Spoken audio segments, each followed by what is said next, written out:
The security camera would later show it all, a massive German Shepherd, fur matted with blood, staggering through the automatic doors of Mercy Regional Medical Center.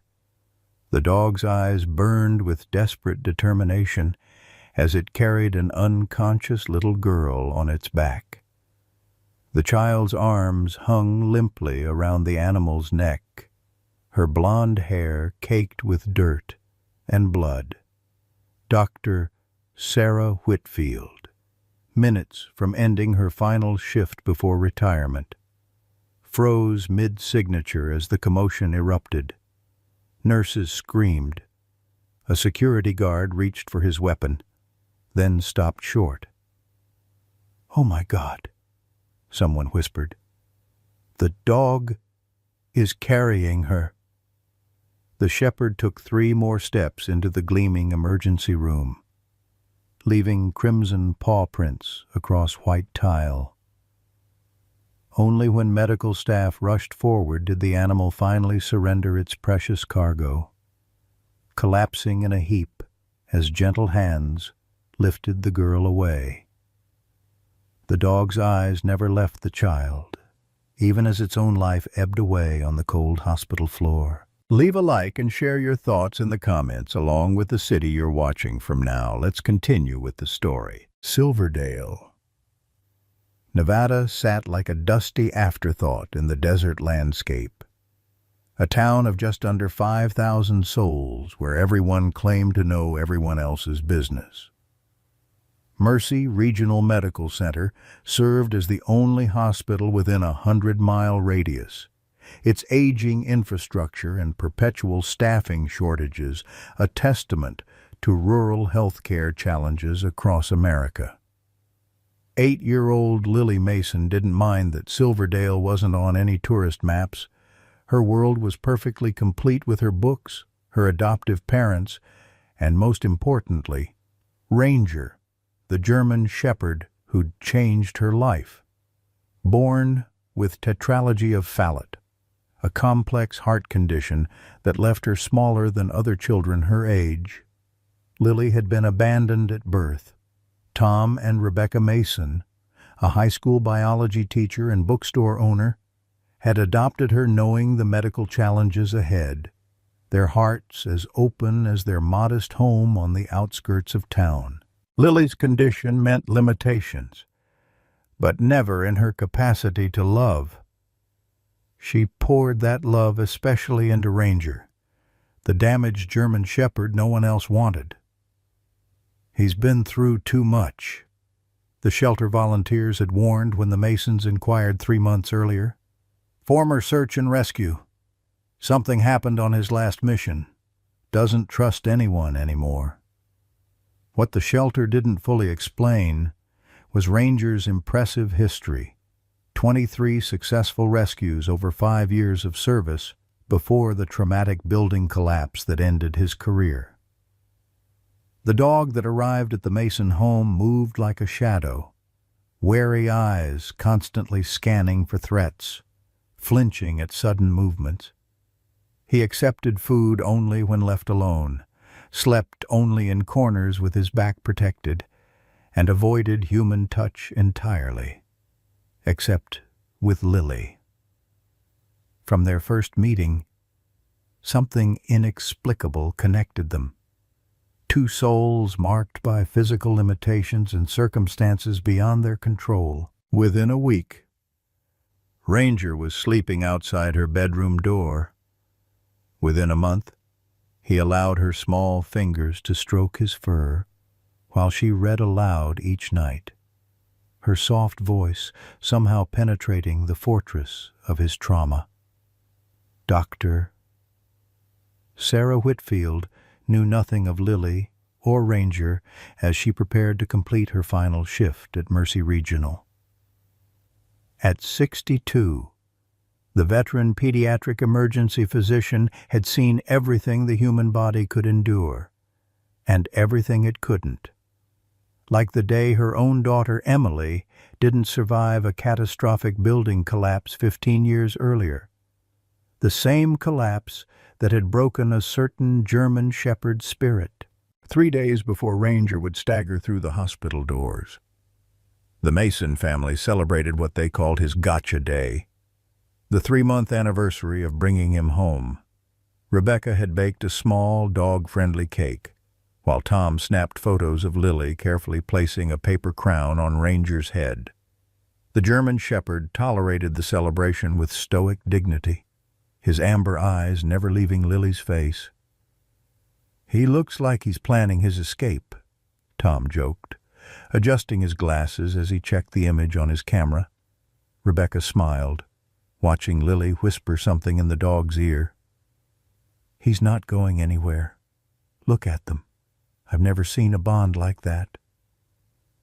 That evening followed their usual routine dinner, homework, and finally, Lily's favorite part of the day, reading time with Ranger. The German Shepherd would settle at the foot of her bed, head on paws, ears perked forward as she read aloud from The Secret Garden.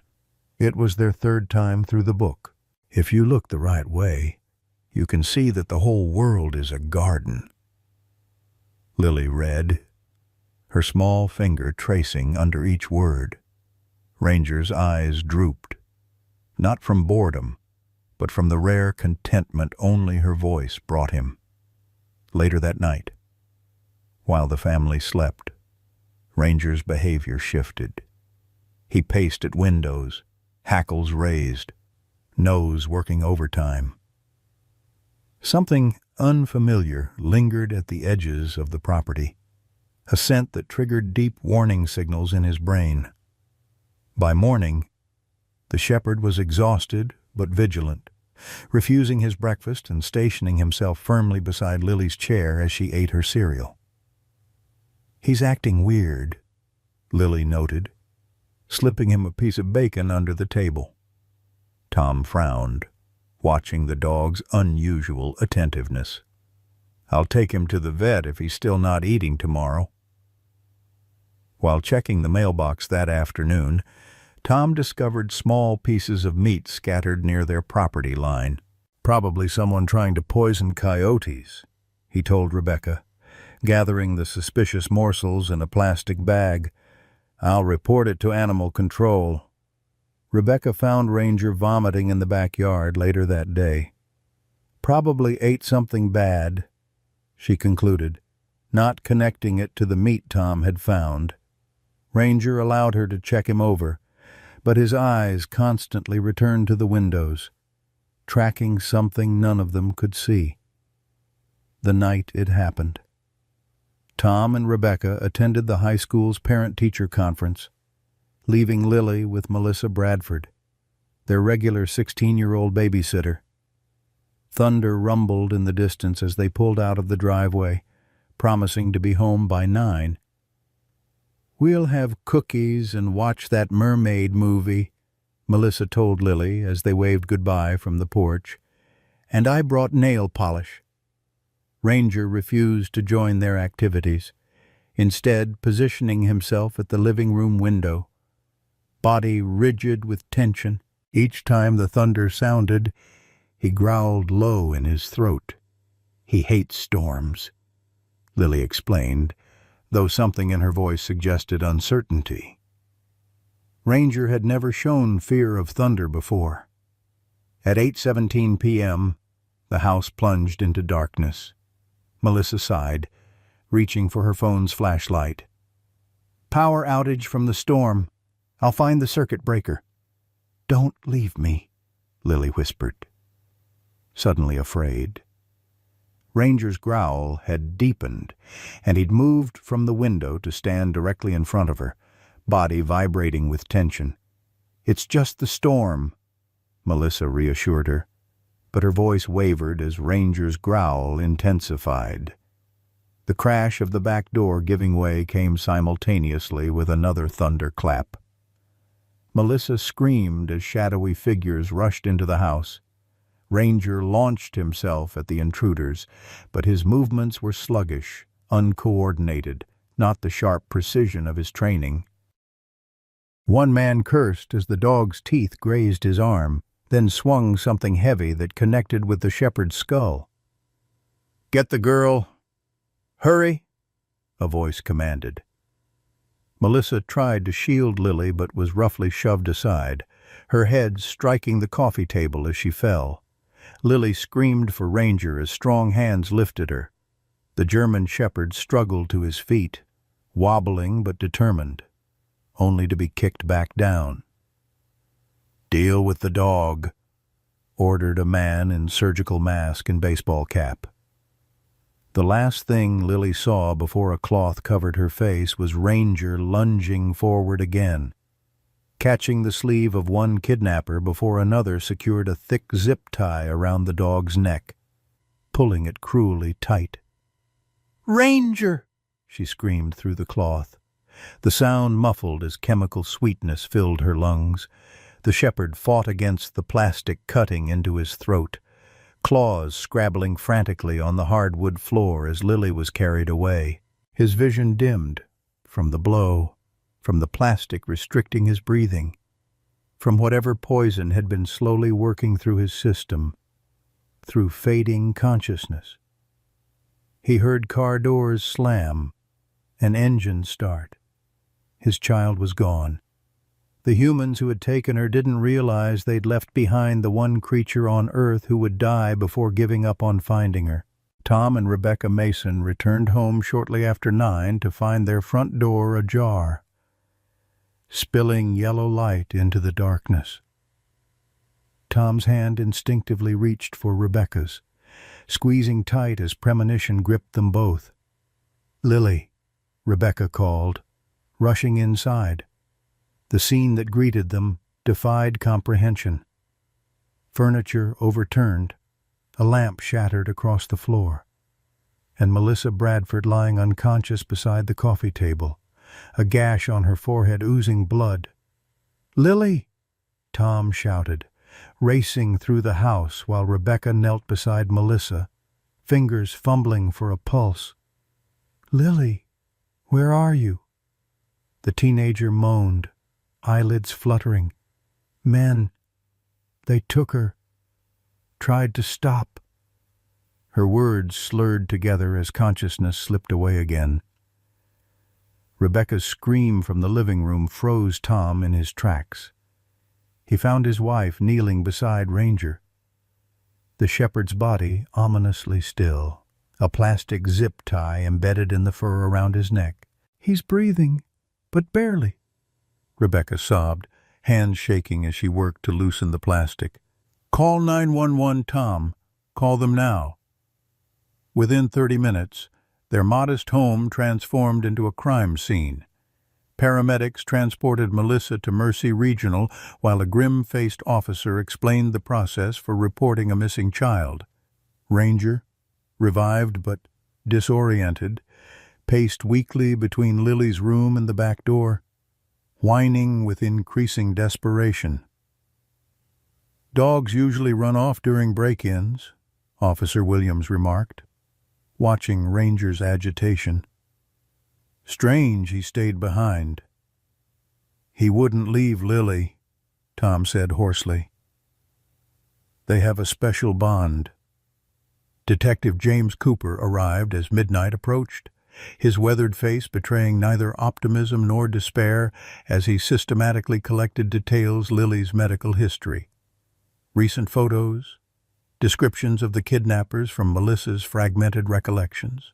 "Most runaway cases resolve within 24 hours, the detective said, though his eyes tracked Ranger's determined movement patterns with professional interest. "Runaway," Rebecca's voice cracked with disbelief. "She's 8 years old with a heart condition, and children don't typically destroy their own homes before leaving." Cooper's expression softened slightly. "Just covering all bases, ma'am. The evidence suggests a targeted abduction, which is both concerning and potentially helpful. Targeted means purpose, and purpose leaves traces." As officers combed the property with flashlights, Tom noticed Ranger vomiting in the corner. "Something's wrong with him," he told Rebecca, gentle hands examining the shepherd. It's not just the zip tie. He's been sick since yesterday. Within an hour, Ranger lay on an examination table at the 24-hour veterinary clinic while the Masons hovered anxiously nearby. Dr. Elena Vasquez frowned at the preliminary blood work. There's evidence of a sophisticated sedative in his system, she explained, pointing to the results. Not your typical rat poison or antifreeze. This is pharmaceutical grade, administered in small doses over time. Someone's been poisoning him. Rebecca's hand covered her mouth in horror. Deliberately. Dr. Vasquez confirmed. Small amounts, probably in food left around your property. Not enough to kill immediately, but to gradually weaken him. Whoever took your daughter didn't want interference from a trained protection animal. How did you know he was trained? Tom asked sharply. The veterinarian gestured to the shepherd's behavior, despite his weakness. Ranger maintained alert positioning, eyes continuously scanning the room's entry points. Military or search and rescue? I'd guess. The microchip confirmed it. Your dog has quite a history. Mr. Mason. While Rebecca stayed with Ranger, Tom followed Dr. Vasquez to her office, where she pulled up Ranger's records on her computer. Ranger served 5 years with Nevada Search and Rescue, 23 successful missions, mostly lost hikers and climbers, decorated twice for exceptional service. Tom stared at the screen, at pictures of a younger, confident Ranger receiving commendations. The shelter didn't tell us much, just that he had trauma from his last mission. Dr. Vasquez's expression grew somber. The Williams Building collapse in Carson City, 15 years ago. Gas explosion, partial structural failure, 9 casualties, including a child. Ranger located all victims, but for some, it was too late. She scrolled to another report. He refused to leave one victim, a young girl. Handlers had to sedate him to remove him from the scene. After that, he couldn't work anymore. Severe PTSD, wouldn't respond to commands, became avoidant with handlers. Tom thought of Ranger's behavior at home, how he flinched at loud noises, positioned himself in corners, avoided most human contact, except with Lily. Why Lily? He whispered. Why did he connect with her? Doctor. Vasquez shook her head. Animals sense things we don't. Maybe he recognized something in her. Vulnerability. Resilience. Whatever it was. That bond might help us now. If we stabilize him, he could potentially track her. While the veterinary team worked to counteract the poison in Ranger's system, search teams combed the surrounding desert. Helicopter spotlights swept across the rugged terrain, and neighboring jurisdictions were alerted with Lily's description. Back at home, Rebecca sat at the kitchen table, clutching Lily's favorite stuffed rabbit, while Detective Cooper methodically examined phone records. Has Lily's medical information been accessed recently? He asked suddenly. Hospital records, insurance claims? Rebecca blinked. I don't know. Why? In cases with children who have rare medical conditions, there's sometimes a specific motive. Cooper chose his words carefully. I need to check something. His cryptic statement hung in the air until the house phone rang, shattering the silence. Rebecca lunged for it. Hello, Lily.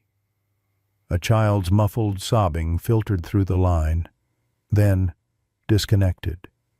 Rebecca's legs gave way as Tom rushed to her side. It was her, she whispered. She's alive.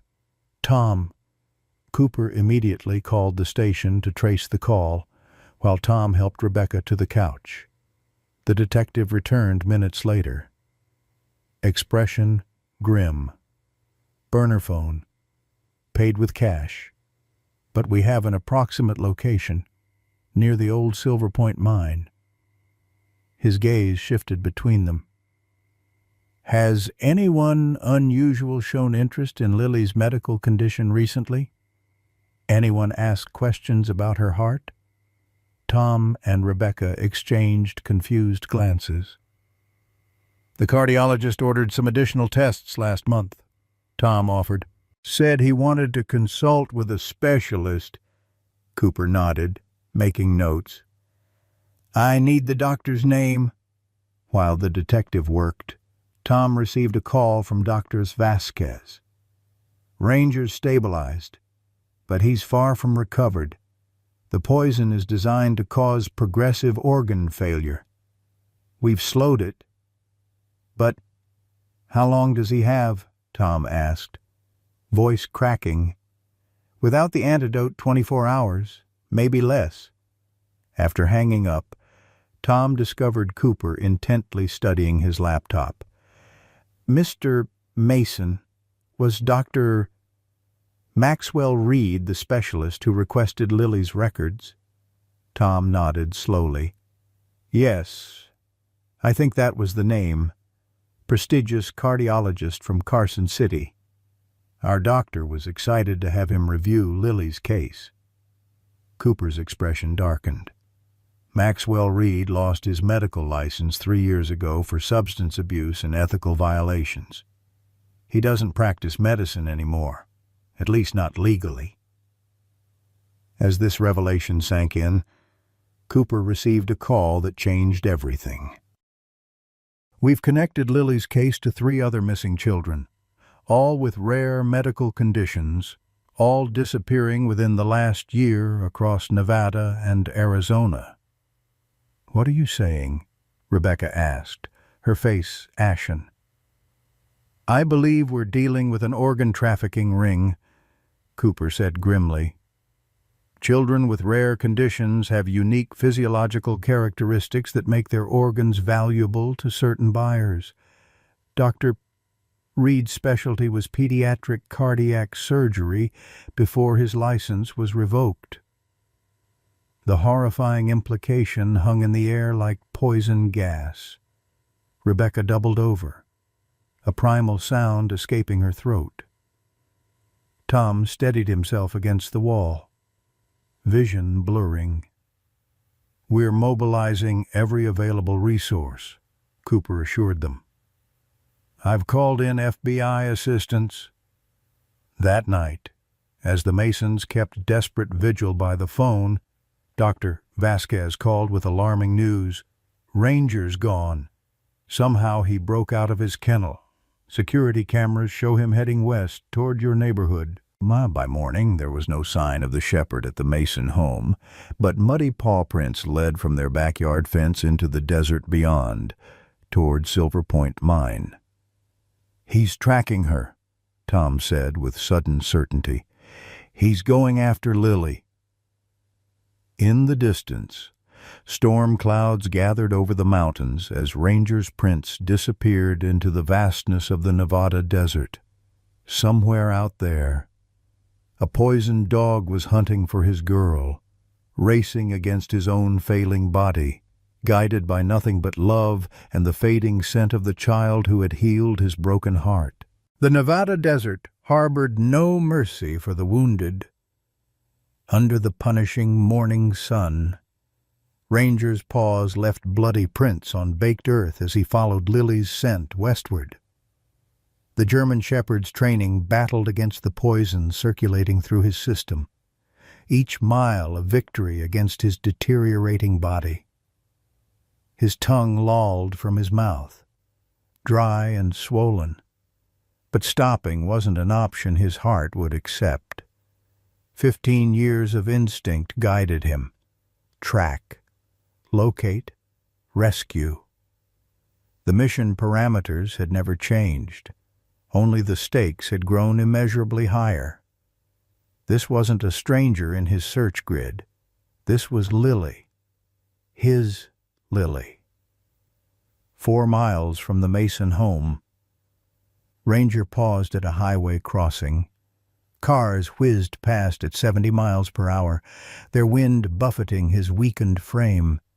He swayed, vision blurring, the zip tie still partially embedded in his neck fur despite the Mason's attempts to remove it. A trucker blasted his horn as Ranger miscalculated the timing and nearly stumbled into the road. The shepherd retreated, circling back a quarter mile to find a drainage tunnel underneath the asphalt. The concrete scraped against his sides as he dragged himself through, emerging coated in mud but with the scent trail intact, as Ranger continued his desperate journey. Lily Mason awoke to cold darkness. Her small body lay on a metal table, arms secured with plastic restraints. Disorientation gave way to terror as memories flooded back. The men in her house, Ranger fighting, the sweet-smelling cloth over her face. Her chest tightened painfully, the familiar warning sign of her heart under stress. "She's awake," a female voice announced clinically. Fluorescent lights flickered on, revealing a room that resembled a hospital operating theater, but with obvious differences.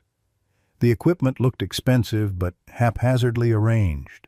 The walls were rough-hewn stone, not hospital drywall, and instead of the antiseptic smell of Mercy Regional, this place carried the musty scent of earth and abandonment.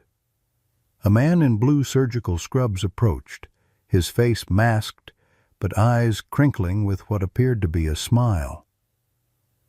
"Hello, Lily. I'm Dr. Reed. How are you feeling?" Lily pulled against her restraints, panic rising. "Where am I? Where's my mom and dad? Where's Ranger?" "Your dog, Doctor." Reed checked a monitor displaying Lily's vital signs. "I'm afraid he didn't make it, dear. The sedative we gave him was quite strong." Tears spilled down Lily's cheeks. "You're lying. Ranger wouldn't leave me." "Such loyalty," Reed remarked, adjusting an IV line connected to Lily's arm. "Admirable but misplaced. Don't worry about him now. We need to focus on you and your special heart." Through her tears, Lily studied his movements. Despite her age, years of medical appointments had taught her to recognize the routines of healthcare. This man moved like her doctors, but lacked their gentle reassurance. His clinical efficiency carried an undertone of something cold and mechanical. "You're not a real doctor," she whispered. Reed paused, something darkening in his eyes. "I was the finest pediatric cardiac surgeon in 3 states before bureaucrats and addiction specialists decided otherwise." He leaned closer. "Do you know how many children died waiting for hearts while perfectly good organs were wasted on the elderly, on alcoholics, on people who squandered the gift?" He straightened, resuming his preparations. "Your tetralogy of Fallot creates unique adaptations in your cardiac system, adaptations that make your heart extraordinarily valuable to the right recipient." His voice took on an almost reverential quality. "Your sacrifice will save someone truly worthy." Lily's 8-year-old mind struggled to process his words, but instinct told her their meaning. "You're going to take my heart," she whispered. Reed patted her hand as if she'd answered correctly in class. "Not me personally. My surgical days are technically over. My associate will handle the procedure while I supervise. Now, rest. The operation is scheduled for tomorrow morning." After Reed departed, Lily lay alone in the dim room, tears streaming silently into her hair. She closed her eyes, picturing Ranger's steady presence, imagining his warm body beside her bed as she read to him. "Please be alive," she whispered into the emptiness. "Please find me." Miles away, Tom and Rebecca Mason huddled in their living room as law enforcement transformed their home into a command center. Detective Cooper spread a map across their coffee table, pointing to circled locations. "We've identified 3 potential sites based on the phone trace and historical ownership records connected to Reed or his known associates." His finger tapped a location marked with red. "The old Silver Point mine is our primary target. It's been abandoned for decades but has infrastructure. Electricity lines were rerouted there 2 years ago, supposedly for equipment monitoring the structural integrity of the mine." "How soon can you get there?" Tom asked, clutching Rebecca's trembling hand.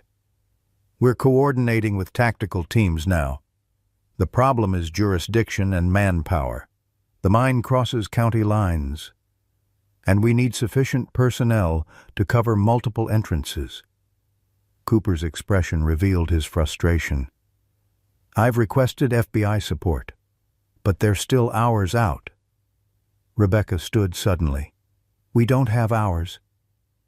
You said yourself these people take organs. They could be—" Her voice broke. "We're moving as fast as we can, Mrs. Mason," Cooper assured her.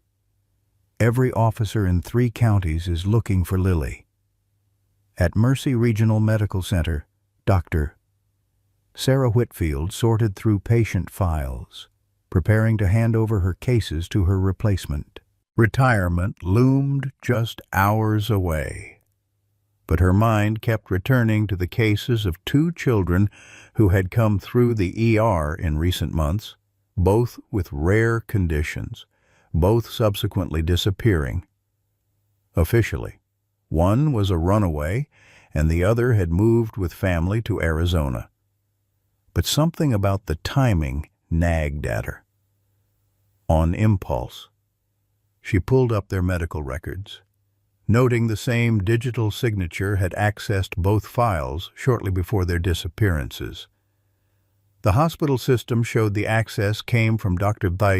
Anton Weber, a locum tenens physician who had filled in during staff shortages last year.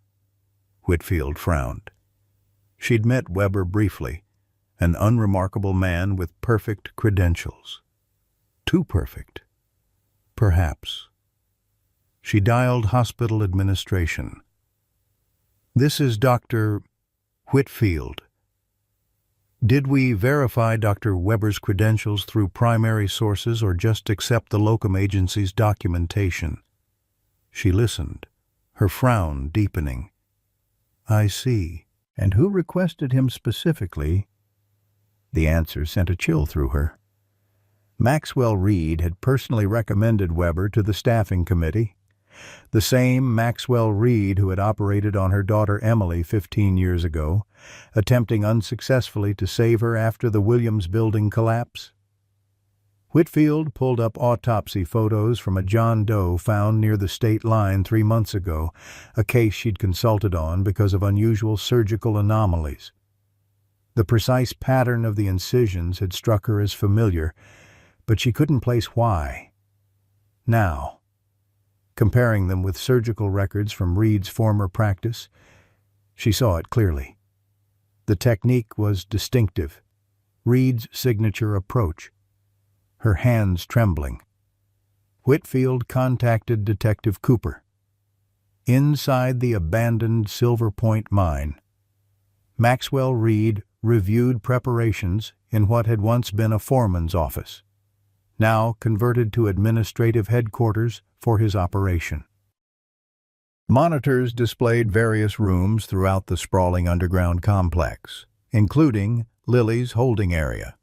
"The Hernandez boys' organs shipped successfully," reported Anton Weber, removing his lab coat. "Payment confirmed from our European client." Reed nodded absently, studying Lily's vital signs on a monitor. "Her cardiac function is extraordinary. considering the defect. The adaptation her body has made creates exactly the kind of stress-resistant tissue our Saudi client needs. The father's been calling hospitals asking about unauthorized access to her records, Weber mentioned, and there's significant police activity in Silverdale. Expected, Reed replied, unconcerned. By the time they narrow down our location, we'll be finished and relocated. The backup site in Arizona is already prepared. He tapped a screen showing another child in a different holding room.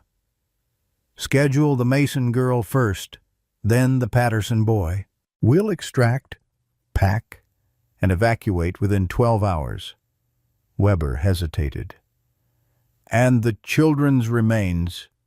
Reed's expression hardened. The usual protocol.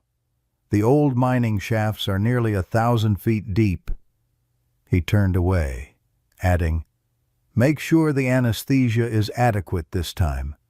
I don't want a repeat of the Hernandez situation." As darkness fell across the desert, Ranger navigated through treacherous terrain, his trained senses pushing through the poison's fog. Each step required monumental effort, his muscles trembling with exhaustion and toxicity. Twice he collapsed, lying motionless until some internal reserve of determination forced him back to his feet. The zip tie around his neck had rubbed his skin raw, blood matting the fur beneath it. His breathing came in labored gasps. Still, he pressed forward. Following Lily's scent mixed with unfamiliar chemical odors and the distinctive smell of the men who had taken her, as moonlight illuminated the landscape, Ranger detected the scent growing stronger. Ahead, barely visible against the hillside, concrete structures marked mine entrances. Security lights cast small pools of yellow illumination, and a chain-link fence surrounded the perimeter. The German shepherd's training kicked in. Despite his deteriorating condition, he circled the compound, identifying guard positions and surveillance cameras. 2 men patrolled with flashlights, their movements casual, overconfident. They didn't expect trouble here, miles from anywhere. Ranger found his entry point where the fence met a drainage culvert, digging weakly at the hard ground until he created a depression deep enough to squeeze his body underneath. The effort left him panting and disoriented, but Lily's scent pulled him forward like a physical force. Inside Lily's holding room, the young girl had discovered she wasn't alone. Whispers from a ventilation grate revealed another child in an adjacent room, a boy named Jason who had been there for 3 days. "They took Miguel yesterday," Jason's frightened voice explained. "He didn't come back." "My dog is coming for me," Lily whispered back confidently. "He'll get help." "They said my dog ran away when they took me," Jason replied skeptically. "Ranger wouldn't run," Lily insisted. "He's a hero dog. He used to rescue people before he came to live with us." She didn't share Dr. Reed's claim that Ranger was dead. She wouldn't believe it. Instead, she focused on the partial loosening of one restraint where the plastic had a manufacturing defect, working it methodically as her father had once shown her during a lesson about never giving up. In Silverdale, Detective Cooper received the information from Dr. Whitfield with grim confirmation. "This matches our developing profile exactly," he told her over the phone. "Reed lost everything when his license was revoked: prestigious practice, $1 million home, reputation. Organ trafficking would provide both income and a perverted continuation of his medical career. The surgical patterns in those autopsy photos are unmistakable," Whitfield insisted. It's his work. I watched him use those same techniques when he operated on my daughter. Cooper paused. Your daughter, Emily Whitfield, Williams Building collapse. 15 years ago, Reed was called in as the top pediatric surgeon. But it was too late. Her voice caught. I never blamed him for that. Emily's injuries were too severe. But to think he's now doing this.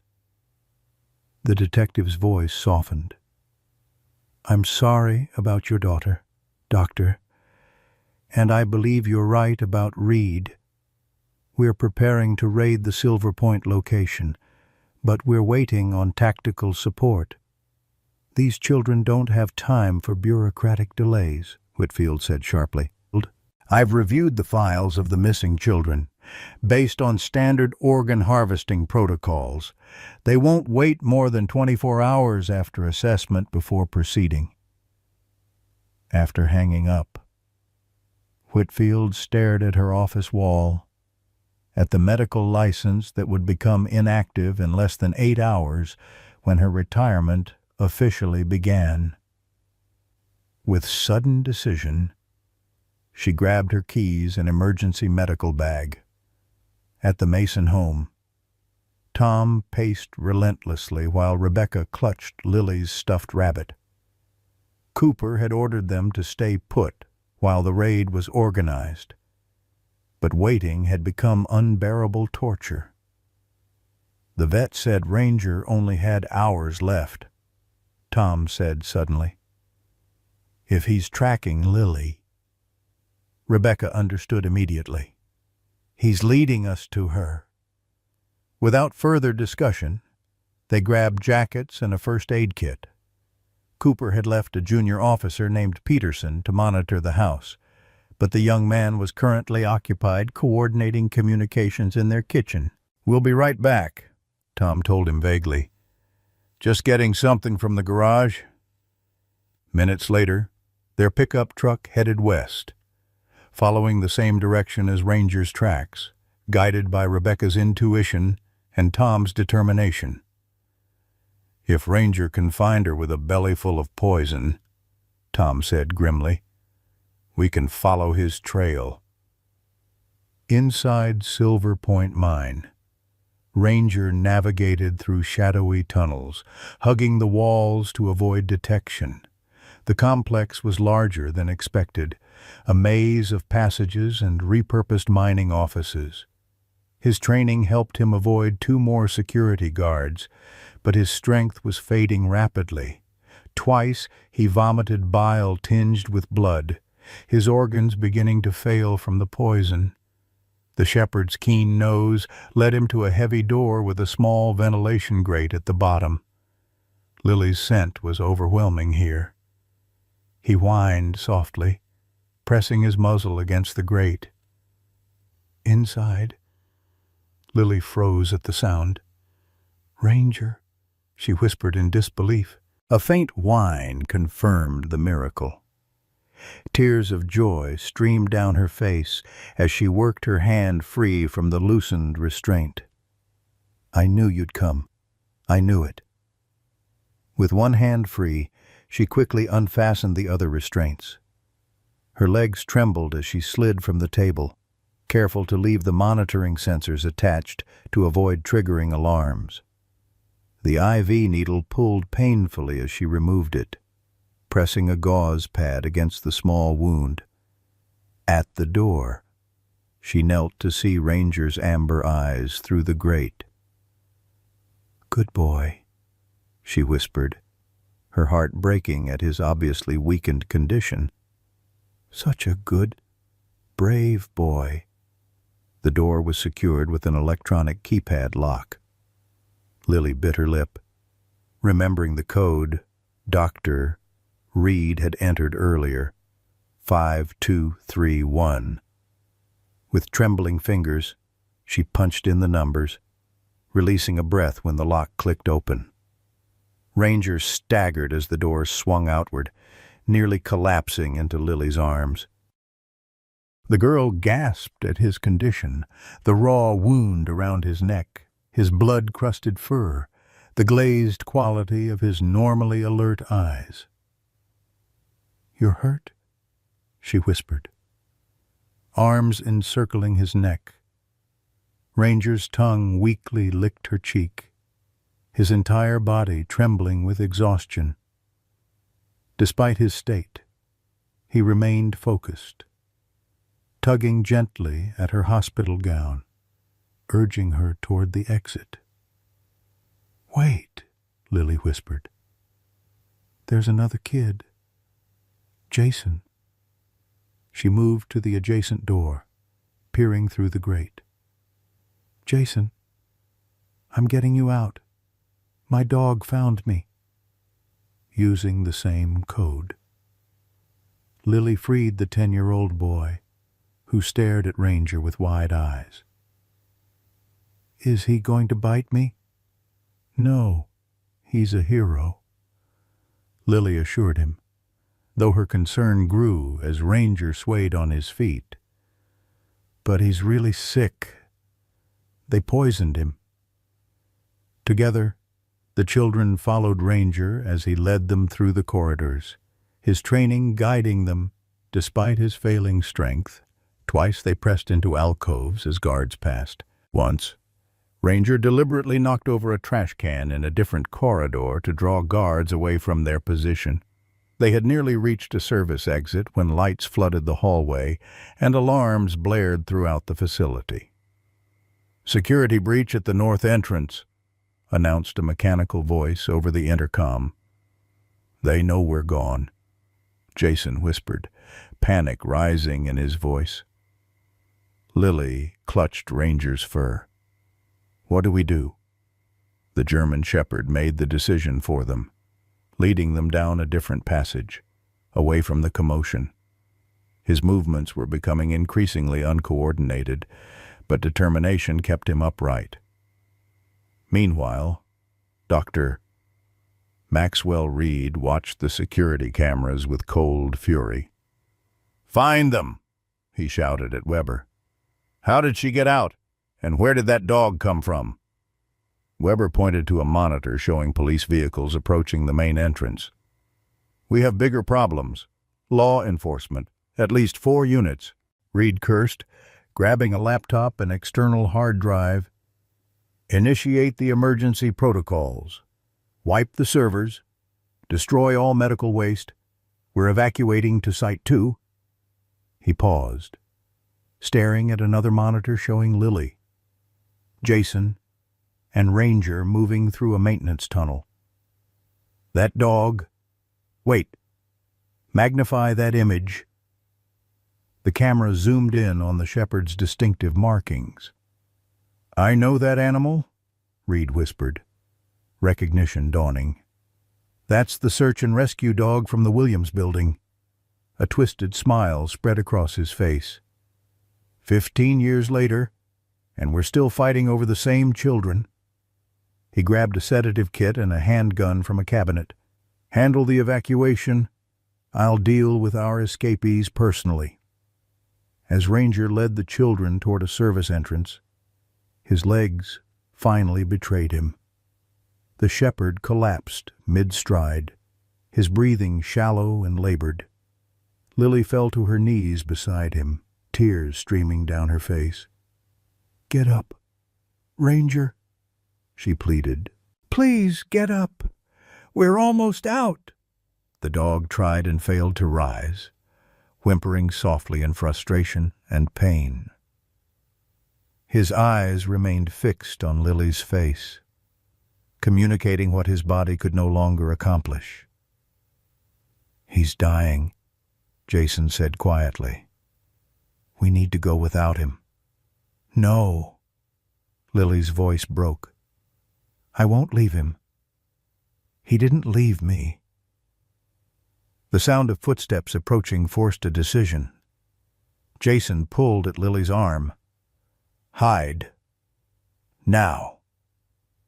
They crouched behind ventilation equipment, Lily still clutching Ranger's fur, as Dr. Maxwell Reed entered the corridor, gun in hand. "I know you're here," he called, voice echoing off the stone walls. "Come out now, and I promise to make your procedures painless."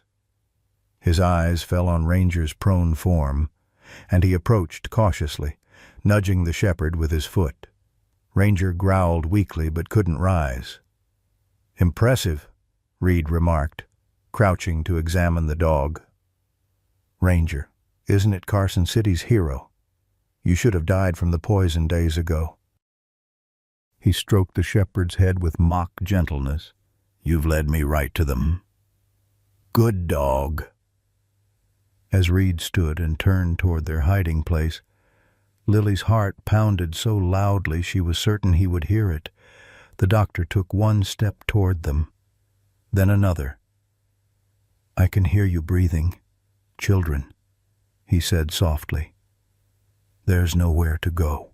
As Dr. Reed approached their hiding place, Lily's trembling hand remained buried in Ranger's fur.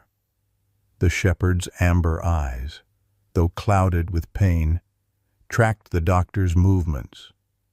Despite his weakened state, a low growl rumbled from his chest, a final warning, a last stand.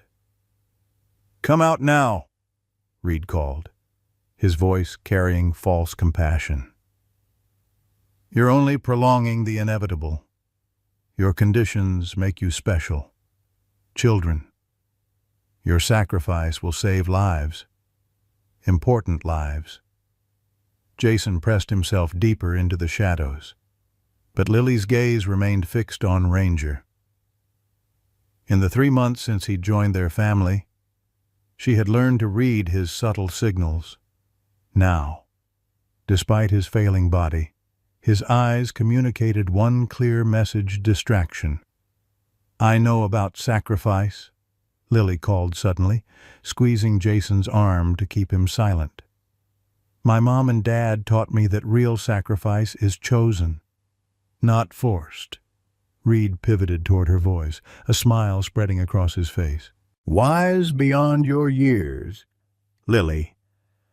Why don't you show yourself so we can discuss philosophy properly?" As the doctor's attention focused on locating her voice, Ranger summoned his remaining strength. With a surge of will that defied his poisoned body, the shepherd lunged forward, teeth clamping around Reed's ankle. The doctor screamed, the gun discharging wildly into the ceiling as he lost his balance. "Run!" Lily shouted to Jason, bursting from their hiding place not toward the exit, but toward Reed's dropped sedative kit. Her small fingers closed around a syringe as Jason bolted past her toward the service door. Reed kicked violently at Ranger, who maintained his grip despite the blows raining down on his head. "Filthy animal!"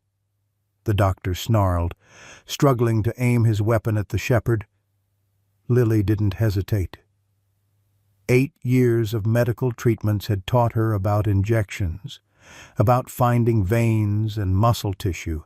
With all her strength, she drove the syringe into Reed's thigh, depressing the plunger before he could register her presence. The doctor's eyes widened in shock as he swung toward her, gun raising. "You little—" His words slurred as the sedative took effect with stunning speed. The gun slipped from his fingers as he staggered, reaching for Lily, but finding only air before collapsing heavily beside Ranger. The shepherd released his grip, blood staining his muzzle. His sides heaved with exhaustion, each breath a battle. "You did it," Lily whispered, kneeling beside him, tears streaming down her face. "You saved us again." Jason returned cautiously. "Is he dead? Just sleeping?" Lily answered, checking Reed's pulse as she'd seen doctors do countless times. "We need to hurry. Ranger needs help." The children fashioned a makeshift stretcher from Reed's lab coat, struggling to slide the shepherd's limp form onto it. Ranger whimpered as they moved him, but his eyes never left Lily's face, trust evident despite his pain. "I can't leave you," she whispered, pressing her forehead against his. "You never left me." Together, the children dragged the improvised stretcher toward the exit, their progress agonizingly slow. Behind them, shouting echoed through the corridors as Reed's associates discovered his unconscious form. "They're coming," Jason warned, his voice tight with fear. The service door loomed ahead, its small window revealing the desert night beyond. Freedom waited just yards away, but Ranger's dead weight and their exhausted arms made those final steps feel impossible. "Just a little more," Lily encouraged, her heart condition making her breathing labored. Dark spots danced at the edges of her vision, warning signs she recognized from past episodes. As they reached the door, Ranger stirred, somehow sensing her distress. With monumental effort, the shepherd pulled himself from the makeshift stretcher, staggering to his feet. His legs trembled violently, but he pressed his body against the door's push bar, adding his weight to the children's efforts. The door swung open to reveal the star-filled Nevada sky and the rough terrain surrounding the mine entrance. Cool night air rushed over them, carrying the scent of sage and freedom. "We made it," Jason breathed, relief washing over his face. Their victory was short-lived. Headlights swept the area as vehicles approached from the main entrance. Voices called out, whether police or Reed's people. They couldn't tell. "This way," Lily urged, pulling Jason toward a rocky outcropping that would provide cover. She turned to Ranger, who had collapsed again just outside the door. "Come on, boy. Please." The shepherd tried to rise, failed, then tried again. His determination was undiminished, but his body had reached its absolute limit. Each attempted movement grew weaker than the last. Lily made an instant decision, dropping to her knees beside him. "I'm not leaving you," she declared, her small hand stroking his blood-matted fur. "Lily, we have to go," Jason pleaded. "You go," she answered firmly. "Find the police. Tell them about me and Ranger. Tell them about the other kids." Jason hesitated, torn between self-preservation and loyalty to his newfound ally. Shouts grew closer, flashlight beams sweeping the terrain. "Go!" Lily insisted. With a last apologetic glance, Jason disappeared into the darkness, scrambling toward the distant highway. Alone with Ranger. Lily curled herself protectively around the shepherd's massive frame, her arms encircling his neck, her tears dampening his fur. "It's okay," she whispered. "You did everything right. We're together now." Ranger's tongue weakly brushed her cheek, his breathing increasingly shallow. The zip tie still embedded in his neck had torn open during his final attack on Reed, fresh blood seeping through his fur. "Police don't move," a voice suddenly commanded. A blinding light illuminating them, Lily squinted against the glare, unable to see the approaching figures. "Please," she called, her voice breaking. "Help my dog. They poisoned him." Detective James Cooper lowered his weapon as he recognized the small figure huddled around the massive shepherd. "Lily Mason?" he asked incredulously, rushing forward and kneeling beside her. "Are you hurt? Not me?" She sobbed. "Ranger. He found me. "He saved me, but he's dying." Cooper immediately radioed for medical assistance while checking the shepherd's condition. His expression grew grim as he noted the dog's labored breathing and the wounds around his neck. "Hang in there, boy," he murmured, genuine respect in his voice as he recognized the extraordinary feat the animal had accomplished. Additional officers secured the perimeter while Cooper wrapped his jacket around Lily's shivering form. "Your parents have been worried sick," he told her gently. "They'll be overjoyed to know you're safe." "They're here?" Lily asked, hope flaring in her eyes. Before Cooper could answer, another vehicle skidded to a halt nearby, its headlights illuminating the chaotic scene. Tom and Rebecca Mason burst out, frantically scanning the area until they spotted their daughter. "Lily!" Rebecca's scream cut through the night as both parents sprinted toward their child. The reunion that followed transcended words, arms enfolding, tears flowing freely, whispered assurances exchanged. Tom cradled Lily's face between his hands, examining every inch for injury, while Rebecca simply held on as though she might never let go again. "Ranger found me, Dad," Lily explained between sobs. "They poisoned him, but he came anyway. He fought the bad doctor. Please don't let him die." Tom turned his attention to the shepherd, his own tears falling as he assessed the animal's dire condition. "We need to get him to Dr. Vasquez immediately," he told Cooper. "He's been poisoned with some kind of progressive toxin." "Ambulance is 3 minutes out for Lily," Cooper replied. "We can transport the dog with her." Rebecca cradled Lily against her chest. "There are other children inside," she informed Cooper. "Lily says a boy named Jason ran toward the highway." "Units are already searching," Cooper assured her. "We have the building surrounded. No one's getting away." As they spoke, paramedics arrived, immediately attending to Lily. When they attempted to separate her from Ranger, however, she became distraught.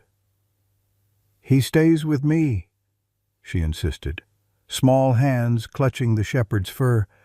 "I promised I wouldn't leave him." The lead paramedic exchanged glances with Cooper, who nodded. "The dog goes with her. He's the reason we found this place." Loading both Lily and Ranger into the ambulance presented challenges, but no one had the heart to separate them after all they'd endured. The shepherd lay on a stretcher beside Lily's, an oxygen mask improvised for his muzzle, IV fluids running into both patients. As the ambulance doors closed, Tom squeezed his daughter's hand. "We'll be right behind you," he promised. Rebecca leaned down to kiss Lily's forehead. "You're the bravest girl in the world," she whispered. "And Ranger is the bravest dog." As the ambulance pulled away, its sirens cutting through the desert night, Cooper approached the Masons. "We need to talk about how you found this place before my officers did," he said, though his tone held more admiration than reproach. Tom gestured toward the mine entrance where officers led handcuffed suspects to waiting vehicles. "Ranger did the hard part. We just followed his tracks and our hearts." Inside the ambulance, Lily kept one hand on Ranger's fur as paramedics monitored her condition. The shepherd's breathing had grown increasingly labored, his massive chest rising and falling in irregular patterns. "His heart rate's dropping," one paramedic noted quietly to his colleague. Lily heard them. "Stay with me, Ranger," she pleaded, her voice barely audible over the sirens. "We're almost there. The doctors will make you better. But the shepherd's eyes were losing focus, his system finally surrendering to the poison that had been consuming him for days. The zip tie wound had opened completely during transport, blood soaking through the bandages the paramedics had applied. "No, no, no," Lily chanted, her own heart monitor beeping faster as her condition destabilized in response to her distress. "Please don't go. Please." The paramedic moved to separate them, concerned about Lily's deteriorating vitals. "Honey, I need you to calm down. Your heart." "He is my heart," Lily cried, refusing to release her grip on Ranger's fur. "He came for me when everyone else thought he was too sick. He never gave up." The paramedic relented, recognizing that separating them might cause more harm than good. Instead, he adjusted Lily's oxygen and medications while his partner continued working on the shepherd. Through tear-blurred vision, Lily watched Ranger's chest rise and fall, each breath seeming like it might be his last. The shepherd's eyes remained fixed on her face, communicating what his failing body could not: unwavering devotion. A promise kept. "I love you," she whispered, pressing her face against his. "You're the best dog in the whole world." At Mercy Regional Medical Center, Dr. Sarah Whitfield had just returned from her unauthorized reconnaissance of Silver Point Mine when the emergency alert sounded. Having found the area already surrounded by police, she'd reluctantly returned to the hospital, her retirement paperwork still unsigned on her desk. 8-year-old female, tetralogy of Fallat, kidnapping victim, arriving in 3 minutes. The overhead announcement declared, "Trauma team to Emergency Bay 1. Whitfield froze, the description matching the Mason case that had been all over local news. Without hesitation, she grabbed her stethoscope and headed for the ambulance bay. Retirement forgotten. As the vehicle screamed into the emergency entrance, Whitfield joined the waiting team of nurses and specialists. The doors flew open to reveal a scene none of them had anticipated: a small girl connected to monitoring equipment, her hand buried in the fur of a massive, blood-covered German shepherd on an adjacent stretcher. "Patient's name is Lily Mason," the paramedic reported, jumping out. "Vital signs stable but fluctuating due to stress. History of tetralogy of Fallat. No apparent physical trauma, but requires full evaluation." He hesitated before adding, "The dog is critical. Unknown toxin. Progressive organ failure. Severe laceration to the neck. Child refuses separation." Whitfield assessed the situation instantly. "Bring them both in. Trauma 1 for the girl. Adjacent treatment room for the dog. Page Dr. Elena Vasquez from Veterinary Emergency Services. Hospital privileges under the Therapy Animal Program." As the stretchers were unloaded, Whitfield got her first clear look at the shepherd. Recognition hit her like a physical blow. The distinctive white chest marking, the scar above the right eye. She had seen this dog before, in the worst moment of her life. "Ranger," she whispered incredulously. The dog's ears twitched slightly at the name, though his eyes remained fixed on Lily. 15 years collapsed into a single moment of clarity. Whitfield remembered the search and rescue dog who had refused to leave her daughter's side in the rubble of the Williams building. The animal that had to be sedated because he wouldn't abandon his post. Even after Emily was gone, the same dog who had now, somehow, saved another child. "Dr. Whitfield." A nurse's concerned voice broke through her shock. "Are you all right?" Whitfield straightened. professional focus returning. Yes, let's move. These two have a story to tell us, and I intend to hear it. She leaned close to Lily's ear as they wheeled the stretchers inside. Your dog is a hero. Sweetheart, we're going to do everything we can for both of you. Lily's frightened eyes met the doctor's. Promise you won't separate us.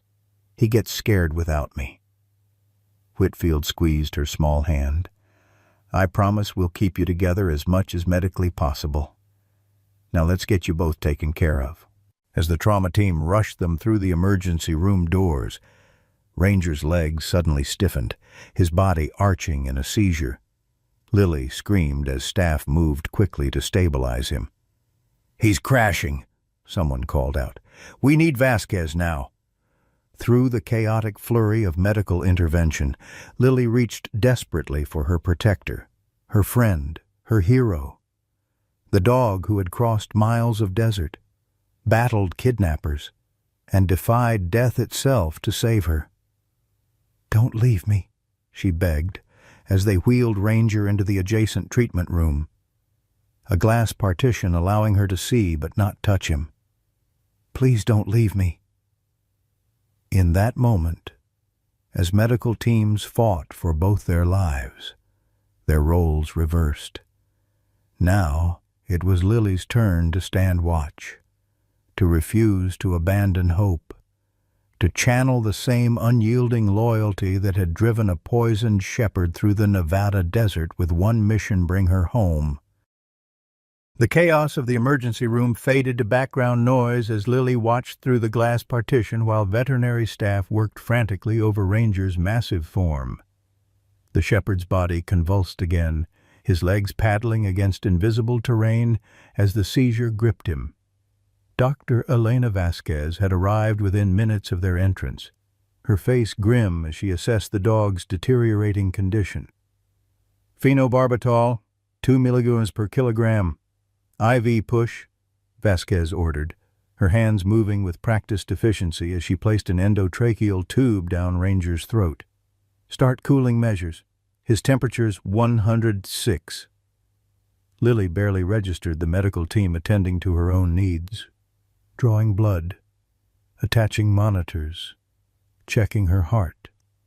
Her focus remained entirely on the adjacent room where Ranger fought his final battle. Doctor. Whitfield noticed the girl's vital signs destabilizing as she watched the dog's crisis. Lily, Whitfield said gently, positioning herself to block the view. I need you to focus on me right now. Ranger is getting the best care possible, but you need to let us help you too.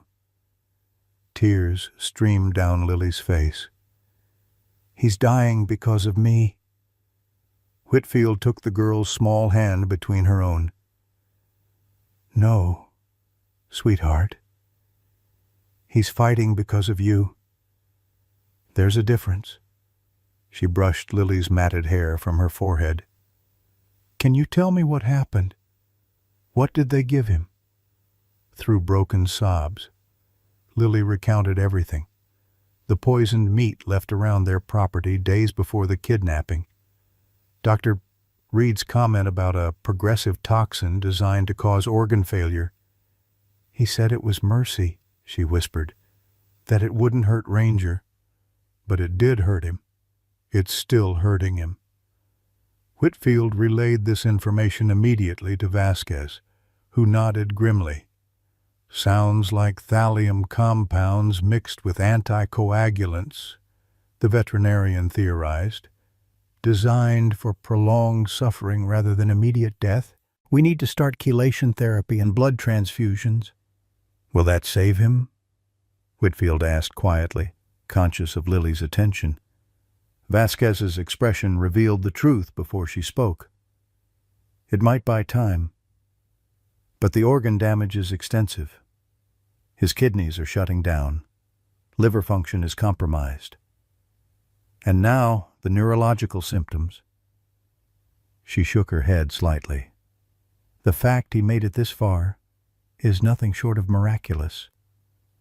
In the treatment room, Ranger's seizure finally subsided under medication, but his breathing remained mechanically assisted, his robust frame suddenly appearing diminished against the white treatment table.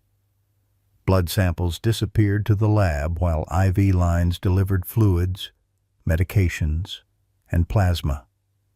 The zip tie wound had been cleaned and sutured, but blood continued to seep through the bandages. Tom and Rebecca Mason arrived breathless at the emergency room, directed immediately to Lily's bedside. The family reunion became a symphony of tears, whispered reassurances, and desperate embraces. Through it all, Lily maintained her vigil, eyes constantly straying to the glass partition where Ranger lay motionless under a tangle of medical equipment. "He found me, Dad," she explained, clutching her father's hand. "He was so sick, but he still found me. He fought the bad doctor to save me." Tom's eyes glistened as he looked toward the shepherd. "I know, sweetheart. Ranger is the bravest dog I've ever known." Rebecca stroked her daughter's hair, her own gaze fixed on the dog that had become family in just 3 months. "The police found the other children," she told Lily gently. "Jason made it to the highway. They're all safe because of you and Ranger." Detective Cooper arrived shortly after, his expression softening at the sight of the reunited family. He approached Lily's bed with notebook in hand, but paused when he saw her exhaustion. "The questions can wait," he assured Tom and Rebecca. "We've apprehended Reed and 6 accomplices. The operation is shut down." "And the other children?" Tom asked. "All accounted for. All alive," Cooper confirmed. "Some will need specialized medical care, but they'll survive." He glanced toward the veterinary treatment room. "How's the hero doing?" Before anyone could answer, alarms blared from Ranger's monitors. Dr. Vasquez and her team rushed back to the shepherd's side as his heart rhythm deteriorated into a chaotic pattern. "VFib!" someone shouted. "Crash cart!" Lily screamed, attempting to climb from her bed as Rebecca gently restrained her. Dr. Whitfield hurried to the connecting door, watching as Vasquez administered electric shocks to Ranger's chest, trying to restore normal rhythm. Once, twice, 3 times the paddles delivered their charge. The monitor continued its frantic, irregular beeping. "Push Epi," Vasquez ordered, beginning chest compressions on the massive dog. Her team worked with coordinated precision, but the grim set of their faces told the story their voices wouldn't. "Please," Lily sobbed, her small body shaking with the force of her despair. "Please, save him. Please." For 15 excruciating minutes, the veterinary team fought to revive Ranger. Medications, more shocks, manual compressions, a full arsenal of emergency interventions deployed against the relentless poison destroying his system. Dr. Whitfield remained at the connecting door, her professional detachment crumbling as she watched another loss unfolding before Lily's eyes. Finally, Vasquez stepped back, her gloved hands bloodied from the effort. She looked at the clock on the wall. Time of death, 2:17 a.m. The pronouncement carried through the thin walls, striking Lily with physical force. Her anguished wail pierced the hospital's clinical atmosphere, a sound of such pure grief that nurses several stations away paused in their duties. Rebecca gathered her daughter against her chest, her own tears falling freely, as Tom wrapped his arms around them both. Dr. Whitfield entered the veterinary room, approaching Ranger's still form. She placed her hand gently on his head, memories of another tragedy superimposing themselves over this moment. 15 years, she said softly to Vasquez. This dog was with my daughter when she died in the Williams Building collapse. He refused to leave her, had to be sedated to be removed from her side. She stroked his fur once. Now he's done it again, stayed with another child until his last breath. Vasquez wiped tears from her own eyes. I've never seen anything like this case. The poison in his system should have killed him days ago. There's no medical explanation for how he made it this far. There is, Whitfield said simply. Love, the most powerful force in medicine, though we can't measure it in any lab. Through the glass, they could see Lily's inconsolable form curled against her mother, her small shoulders heaving with sobs. The monitors tracking her heart showed dangerous instability, her cardiac condition responding to the emotional trauma. We need to stabilize her, Whitfield said, returning to Lily's bedside. The girl's skin had taken on a bluish tinge, her oxygen levels dropping as her damaged heart struggled under the stress. Lily, I need you to take deep breaths, Whitfield instructed, adjusting the oxygen flow. Your heart is working too hard right now. I don't care, Lily whispered, her voice hollow with grief. Ranger didn't care about his heart. He kept going. Tom leaned close to his daughter. Ranger would want you to fight, just like he did. He protected you until help came. Now you need to protect yourself for him. Something in her father's words penetrated Lily's grief. She nodded slightly, making a visible effort to control her breathing as Whitfield had instructed. The cardiac monitor's frantic beeping gradually slowed. That's it, Whitfield encouraged. Good girl. Rebecca smoothed her daughter's hair. Would you like to say goodbye to Ranger? Would that help?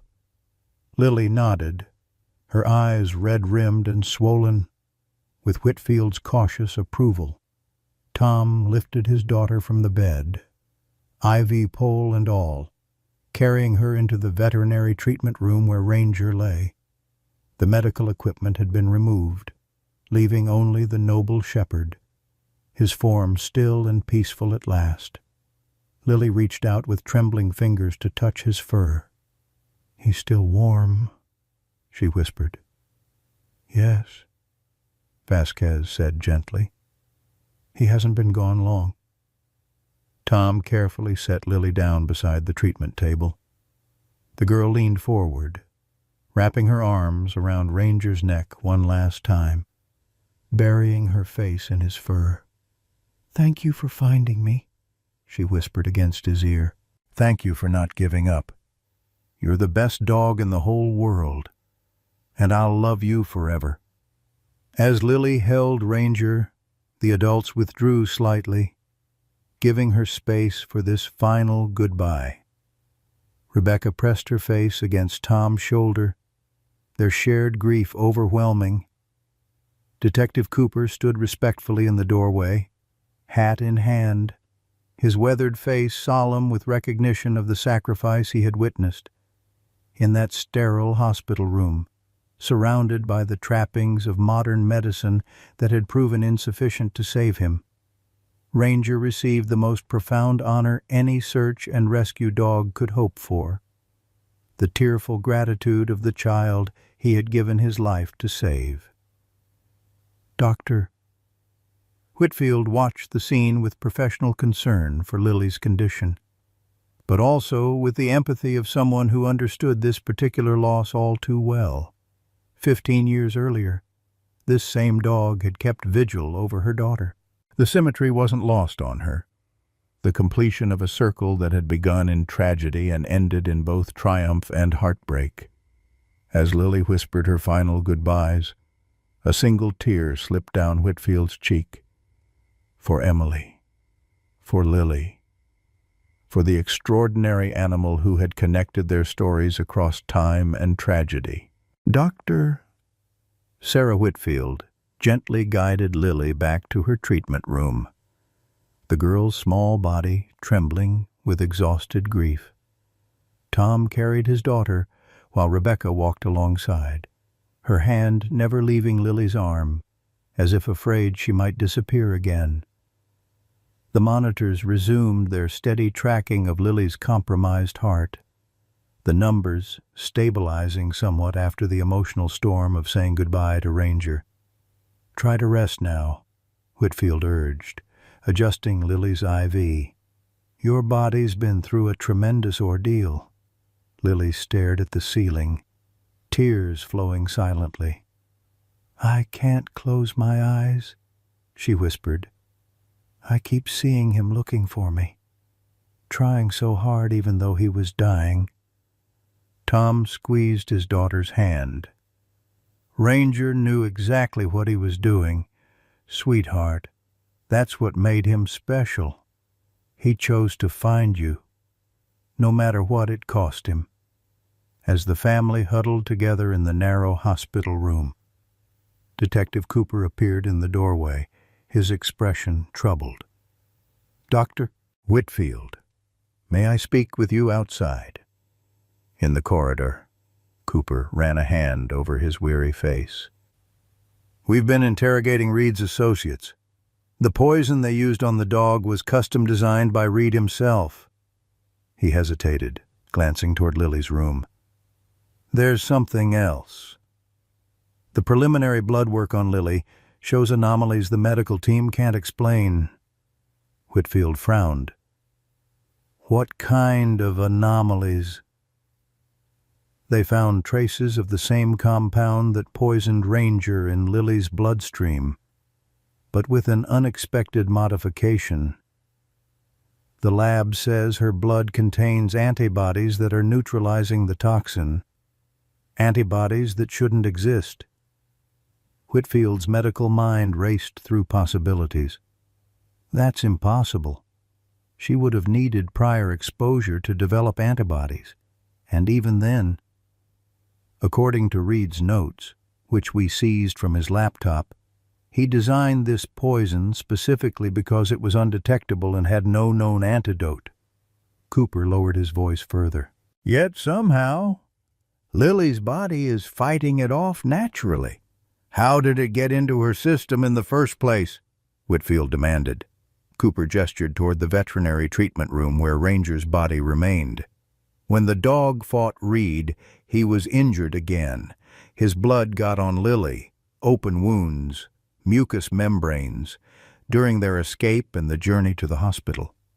His blood transferred to her system."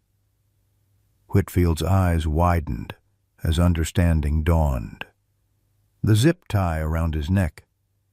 When Reed kicked him during the struggle—" "Exactly. Ranger's blood entered Lily's system through her existing cuts and scrapes. But here's the remarkable part. According to Reed's files, he tested this poison on other animals during development. None survived beyond 72 hours. Yet Ranger lived at least 4 days, with progressively increasing doses. He developed partial immunity," Whitfield whispered. The medical impossibility challenging everything she knew. Somehow his system started producing antibodies. Incomplete, but functioning. Cooper nodded. Reed's notes indicate frustration that the dog wouldn't die on schedule. He increased the dosage twice, and then Ranger's blood transferred those antibodies to Lily during their escape. Whitfield finished, the pieces falling into place. "It's not enough to save him, but it might have saved her," Cooper concluded. The medical team examining the other children found the same poison in their systems. Reed was preparing them all. Without treatment, they would have started showing symptoms within days. Whitfield leaned against the wall, the implications overwhelming her. You're telling me that even in death, this dog saved not just Lily, but potentially all those children. The lab is synthesizing the antibodies from Lily's blood now to treat the others, Cooper confirmed. They'll need to receive treatment quickly, but yes, they should recover completely. Whitfield stared through the window at Lily's room, where the exhausted child had finally drifted into restless sleep, her parents maintaining their protective vigil on either side. She doesn't know, does she, that Ranger is still saving her even now? No, and there's one more thing you should know. Cooper pulled out his phone, showing Whitfield a photograph. This was found in Reed's personal belongings. Do you recognize it? The faded photograph showed a young girl with a surgical team. In the background, partially cropped but clearly visible, was a younger Maxwell Reed in surgical scrubs. Whitfield's breath caught as she recognized the patient. That's Emily, my daughter. Her voice trembled. From her final surgery after the building collapse. Cooper nodded grimly. Reed kept this all these years. There's writing on the back. He turned the phone to show the reverse side of the photograph, where spidery handwriting declared, "The one I couldn't save." Whitfield pressed a hand to her mouth, memories flooding back with painful clarity. Reed was the lead surgeon that day. He worked for hours trying to save Emily, long after other doctors thought it was hopeless. When she died, he was destroyed. I remember he kept saying he could have saved her if he'd had better equipment, more time. According to his confession, that failure became his obsession, Cooper explained. He convinced himself that by harvesting organs from less worthy children, he could save those he deemed more valuable. A God complex of the worst kind. And Ranger was there for both, Whitfield whispered. The same dog who stayed with Emily until the end found Lily 15 years later. Cooper tucked his phone away. When Reed saw Ranger in the mine, he recognized him immediately, called it cosmic justice that they were facing off again over another child's life. Whitfield moved to the window of the veterinary room where Ranger's still form lay covered with a blue hospital blanket. Only his noble head visible. All these years, I thought I was the only one who couldn't move past that day, who carried Emily with me through every shift, every patient. She placed her palm against the glass. But he carried it too, and in the end, he got it right. He saved this one. The retirement papers waiting on Whitfield's desk seemed suddenly insignificant compared to the revelation unfolding before her. For 15 years, she had moved through her career like a ghost, going through the motions without the passion that had once defined her. Now, watching Lily sleep, knowing what Ranger had sacrificed, something long dormant stirred within her professional soul. I'd like to oversee Lily's continued treatment personally, she told Cooper, and coordinate the protocols for the other children. Cooper studied her with newfound respect. I thought today was your last day. Retirement and all that. A faint smile touched Whitfield's lips. It seems I have unfinished business here. When Lily awoke hours later, the morning sun streamed through her hospital window. The room had filled with flowers, stuffed animals, and cards, community support for the little girl who had survived against impossible odds. She blinked in confusion, her grief momentarily displaced by wonder at the colorful display. "Good morning, sweetheart," Rebecca said softly, smoothing her daughter's hair back from her forehead. "How are you feeling?" Memories crashed back, bringing fresh tears. "Is Ranger still?" She couldn't finish the question. Tom nodded gently. "Yes, honey. But Dr. Whitfield has something important to tell you about him." Whitfield approached the bed, her professional demeanor softened by genuine warmth. "Lily, sometimes in medicine we witness things we can't fully explain. Miracles, some might call them." She pulled up a chair beside the bed. "The blood tests we ran on you last night showed something remarkable." With gentle simplicity appropriate for an 8-year-old, Whitfield explained how Ranger's blood had entered Lily's system during their ordeal, carrying with it the antibodies his body had developed against the poison. "You mean part of Ranger is inside me?" Lily asked, her red-rimmed eyes widening. "In a way." "Yes," Whitfield confirmed.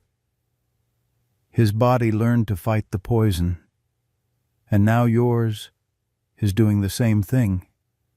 And not just yours. We're using what we learned to help the other children Reed kidnapped." Lily's hand moved to her heart, pressing against her hospital gown. "So he's still saving people's Yes."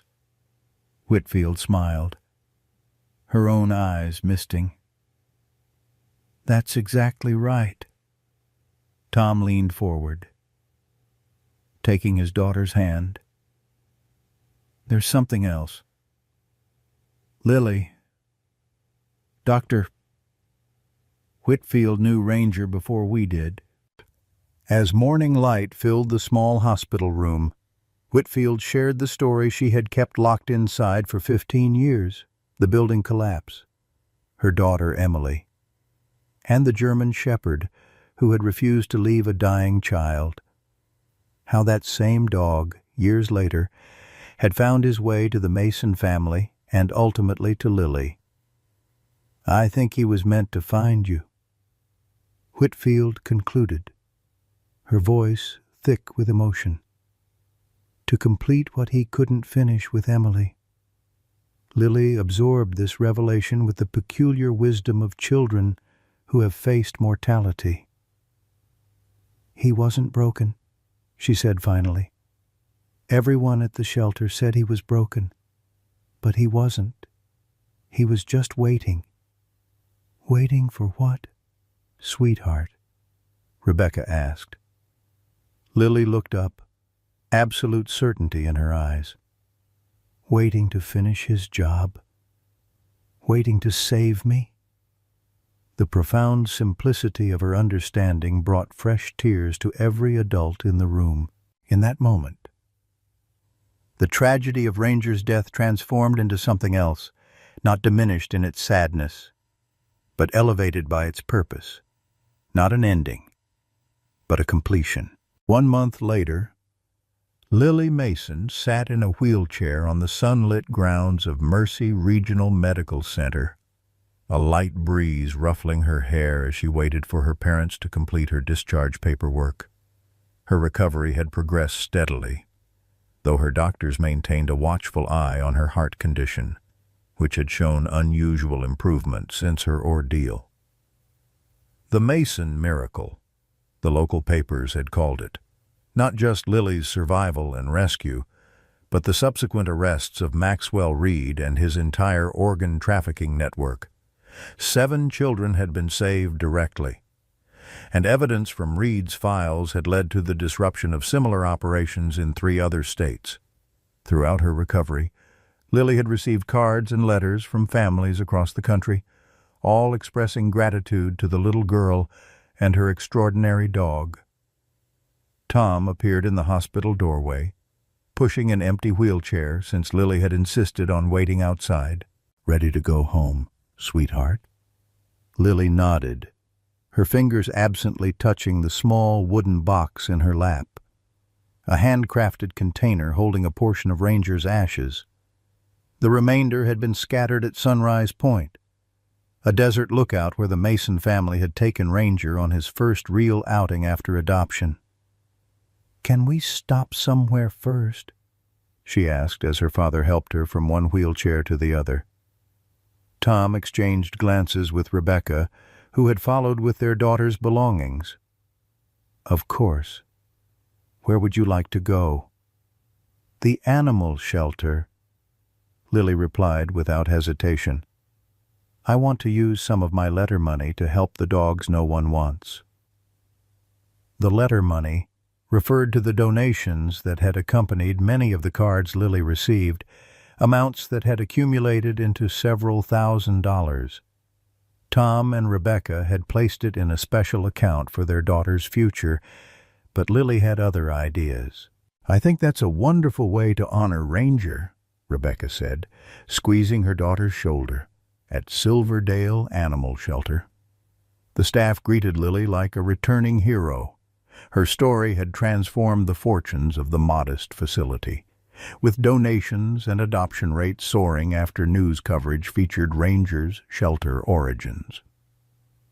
A newly installed plaque in the lobby told the German Shepherd's story, his photograph crowned with the words, "Every animal deserves a second chance." Director Martha Simmons knelt beside Lily's wheelchair. "We have something to show you," she said, leading the family to the shelter's rear exercise yard. There, romping with surprising energy for his age, was a black and tan German shepherd with graying muzzle. At the sight of visitors, the dog approached cautiously, his gait slightly stiff from arthritis. "This is Max," Martha explained. "He was a military working dog, retired after 3 tours in Afghanistan. His handler couldn't keep him. And at 9 years old, no one wants to adopt him." She smiled sadly. "Sound familiar?" Lily extended her hand slowly, allowing Max to sniff her fingers. The shepherd's initial wariness gave way to curiosity, then to something that looked remarkably like recognition. He moved closer, pressing his head gently against her palm. "He likes you," Martha observed. "He understands," Lily corrected softly, scratching behind the dog's ears. Tom and Rebecca needed no discussion. The decision made in a silent exchange of glances. "Would you like to give Max a home?" Tom asked his daughter. Lily looked up at her parents, then back at the shepherd, whose warm brown eyes held the same steady intelligence she remembered in Ranger's. "He won't replace Ranger," she said firmly. "No one could," Rebecca agreed.